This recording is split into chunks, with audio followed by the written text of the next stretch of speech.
যোগীঘোপাৰ চলন্তপাৰা সমূহীয়া স্বাস্থ্য কেন্দ্ৰত ব্যাপক দুৰ্নীতি অনিয়ম সংঘটিত হোৱাৰ অভিযোগ মুকলিৰ প্ৰাক্ষণত নৱনিৰ্মিত সমূহীয়া স্বাস্থ্য কেন্দ্ৰটোৰ বিভিন্ন অংশত বৃহৎ ফাট নিৰ্মাণ কাৰ্যত জড়িত ঠিকাদাৰ তাৰিফ আহমেদৰ বিৰুদ্ধে ব্যাপক দুৰ্নীতি সংঘটিত কৰাৰ অভিযোগ প্ৰায় 4 কোটি 35 লাখ টকা ব্যয় সাপেক্ষে নিৰ্মাণ কৰা হৈছিল এই সমূহীয়া স্বাস্থ্য কেন্দ্ৰটো অতি নিম্নমানৰ সামগ্ৰীৰ স্বাস্থ্য কেন্দ্ৰটো নিৰ্মাণ কৰি সমুদায় ধন আত্মসাৎ কৰাৰ অভিযোগ তাৰিফ আহমেদৰ বিৰুদ্ধে এই সন্দৰ্ভত আমাক সবিশেষ জনাব সাংবাদিক খাদেমুল হুছেইন হয় নিশ্চিতভাৱে আপুনি ইতিমধ্যে উল্লেখ কৰিছে যে চৰকাৰী এখন চিকিৎসালয় চলন্তপাৰা সমূহীয়া স্বাস্থ্য কেন্দ্ৰ যিটো স্বাস্থ্য কেন্দ্ৰ মুকলিৰ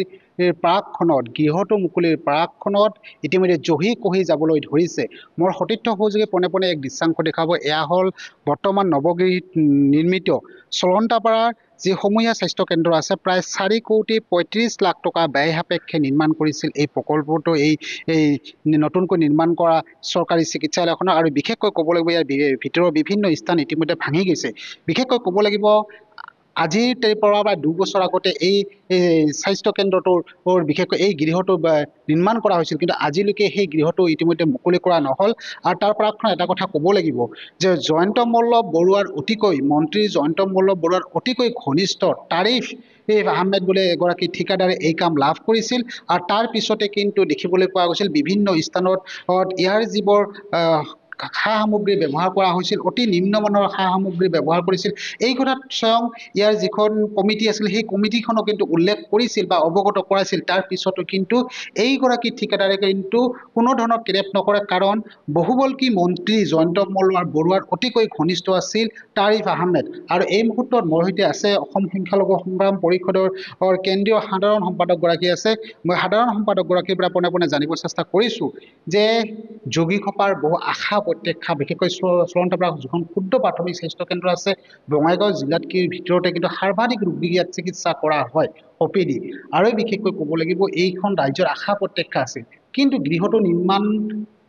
হৈছেহে মাত্ৰ বা এতিয়া মুকলি কৰিবলৈ বাকী তাৰ পিছতে কিন্তু ফাট মেলিছে বিভিন্ন স্থানত কি ক'ব অত্যন্ত দুৰ্ভাগ্যজনক কথা কাৰণ হস্পিটেল এখন বা অনুষ্ঠান প্ৰতিষ্ঠান এখন আমি ইমান সহজে নাপাওঁ কেৱল মাত্ৰ ইয়াতে আমি বহুত দিনৰ পিছত এটা হস্পিটেল পাইছোঁ হয়তো আমাৰ এই বৃহত্তৰ যোগীঘোপা অঞ্চলৰ যিখিনি ৰোগী আছে তেওঁলোকে ইয়াতে আহিব তেওঁলোকে সা সুবিধা পাব চিকিৎসা হ'ব আপোনালোকে দেখিবলৈ পাইছে বৃহত্তৰ যোগীঘোপা অঞ্চলৰ 400-500 ৰোগী ডেইলি প্ৰায় মিনি PHCখনত আহে বিভিন্ন কিন্তু আপোনাৰ চিভিল হস্পিটেলত ইমান পেচেণ্ট নাহে কিন্তু আমাৰ এই মিনি PHCত ইমান ৰোগী আহে গতিকে ইয়াতে প্ৰথম কথা হৈছে যে উন্নত মানৰ কোনো চিকিৎসাৰ ব্যৱস্থা নাই সেইটোতো ৰাজ্যৰ স্বাস্থ্য বিভাগৰ সুফলস্বৰূপ তাৰ লগতে কিন্তু যি কামটো কৰিছে ইয়াতে যি হস্পিটেল চলন্তপাৰা মিনি PHC যিখন বিল্ডিং বনাইছে নতুনকৈ নৱনিৰ্মিত যিখন বিল্ডিং এই বিল্ডিংখন কিন্তু একেবাৰে নিম্নমানৰ মানদণ্ডৰ সা সামগ্ৰীৰে সঁজুলিৰে এই চিকিৎসালয়খন কিন্তু নিৰ্মাণ কৰিছে সেয়া আপোনালোকে ইতিমধ্যে দেখিবলৈ পাইছে আৰু আপোনালোকৰ এই সংবাদ মাধ্যমৰ জৰিয়তে আপোনালোকে ইয়াত দেখুৱাওক ক'ত কেনেকৈ মানে তেওঁলোকে বস্তুটো নিৰ্মাণ কৰিছে বিভিন্ন ঠাইত কিন্তু দেখা গৈছে ইতিমধ্যে নষ্ট হৈছে বিনষ্ট হৈছে টিন পাত অলৰেডি মানে জহি খহি পৰি আছে গতিকে এই বিষয়টো আমি জানিব পাৰিছোঁ কেৱল মাত্ৰ ঠিকাদাৰ গৰাকী অসম চৰকাৰৰ কেবিনেট মন্ত্ৰী জয়ন্ত মল্ল বৰুৱা ডাঙৰীয়াৰ ঘনিষ্ঠ হোৱাৰ সুবাদতেই তেওঁ কিন্তু এনেকৈ দাদাগিৰি কৰি কামখিনি কৰি যাব পাৰিছে ইতিমধ্যে স্থানীয়ভাৱে এই অভিযোগটো উঠিছে যিখন পৰিচালনা সমিতি আছে মেনেজমেণ্ট কমিটি আছে তেওঁলোকে কিন্তু স্বীকাৰ কৰা নাছিল তেওঁলোকে বাৰম্বাৰ কৈছিল নিম্নমানৰ মানদণ্ডৰ সা সঁজুলিৰে কামটো কৰা হৈছে হয়তো আজিৰ দিনত হয়তো চিকিৎসকগৰাকীয়ে এই বিষয়টো নিজৰ চাকৰিৰ কাৰণে তেওঁ হয়তো আঁতৰি থাকিব মন্তব্য দিয়াৰ পৰা কিন্তু আমি জানিব পাৰিছোঁ বিশেষ সূত্ৰে চিকিৎসকগৰাকী কিন্তু এই বিষয়ে কিন্তু সন্মতি নাছিল চহী দিব বিচৰা নাছিল কেৱল মাত্ৰ ৰাজনৈতিক প্ৰেছাৰ ক্ৰিয়েট কৰি প্ৰশাসনৰ প্ৰেছাৰ ক্ৰিয়েট কৰি ইয়াৰ পৰা কিন্তু ঠিকাদাৰগৰাকীয়ে এনঅ'চিটো লৈছে আৰু ইতিমধ্যে পইচা তেওঁ মুকলিয়াই লৈছে 4 কোটি প্ৰায় 35 লাখ মান টকাৰে এই সামান্য এটা ঘৰ নিৰ্মাণ কৰিছে ইয়াত বৃহৎ ধৰণৰ কেলেংকাৰী হৈছে গতিকে অসম চৰকাৰৰ মাননীয় মুখ্যমন্ত্ৰী ডক্টৰ হিমন্ত বিশ্ব শৰ্মা ডাঙৰীয়াক অনুৰোধ জনাইছোঁ যে আপুনি যিহেতু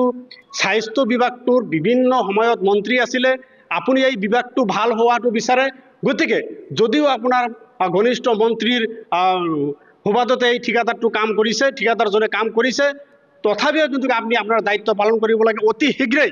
আপনি ইয়াত এটা তদন্ত ঘোষণা কৰিব লাগে ইনকোয়াৰি হ'ব লাগে যে এই হস্পিটালখন বিভাগীয় কৰ্তৃপক্ষৰ জৰিয়তে তদন্ত কৰিলে গম পাব কিমান নিম্ন মানদণ্ডৰ সা সামগ্ৰীৰে কামটো কৰিছে গতিকে মুখ্যমন্ত্ৰী ডাঙৰীয়াক অনুৰোধ জনাইছোঁ অতি শীঘ্ৰে ইয়াৰ ওপৰত এটা তদন্ত দিব লাগে আৰু বিভাগীয় মন্ত্ৰীগৰাকীৰ নাম ইতিমধ্যে আমি ভালকৈ গমেই নাপাওঁ অশোক সিংহল গৰাকী যে আজিৰ দিনত যে স্বাস্থ্যমন্ত্ৰী আজিৰ দিনত আপুনি ভাল ভাল স্কুল কলেজত যাব যে স্বাস্থ্যমন্ত্ৰী কোন আজিৰ দিনত অসমত নাজানিবই অশোক সিংহল বুলি গতিকে এই বিষয়টো আমি মুখ্যমন্ত্ৰী ডাঙৰীয়াক অৱগত কৰিব বিচাৰিছোঁ যে আপুনিও কিন্তু স্বাস্থ্যমন্ত্ৰী আছিল অসমৰ চুকে কোনে জানিছিল আৰু আপুনি দক্ষ মন্ত্ৰী বুলি জানিছিল তাৰ লগতেই আপোনাৰ এই কেবিনেটত থকা এগৰাকী অযোগ্য অপদাৰ্থ মন্ত্ৰীয়ে কিন্তু আজি স্বাস্থ্য বিভাগৰ দায়িত্বত আছে ইয়াৰ কিন্তু দুৰ্ভাগ্যজনক কথা ৰাজ্যবাসীৰ বাবে অতি শীঘ্ৰে এই বিষয়টো আপুনি দায়িত্ব ব্যৱস্থা ল'ব লাগে এগৰাকী দক্ষ মানুহক দক্ষ মন্ত্ৰী এগৰাকী দিব লাগে যিগৰাকীয়ে স্বাস্থ্য বিভাগটো ভালকৈ চলাব পাৰিব যিয়ে জয়ন্ত মল্ল বৰুৱাই হওক বা আন কোনোবাই হওক অতিৰিক্ত হওক তেওঁলোকক ক'ব পাৰিব যে তোমালোকে এইবিলাকত হস্তক্ষেপ নকৰিবা স্বাস্থ্য বিভাগটো ভালদৰে চলিব লাগে টকা পইচাৰ সৎ ব্যৱহাৰ হ'ব লাগে খাদেমুল আপোনাক এই মুহূৰ্তত ধন্যবাদ জ্ঞাপন কৰিছোঁ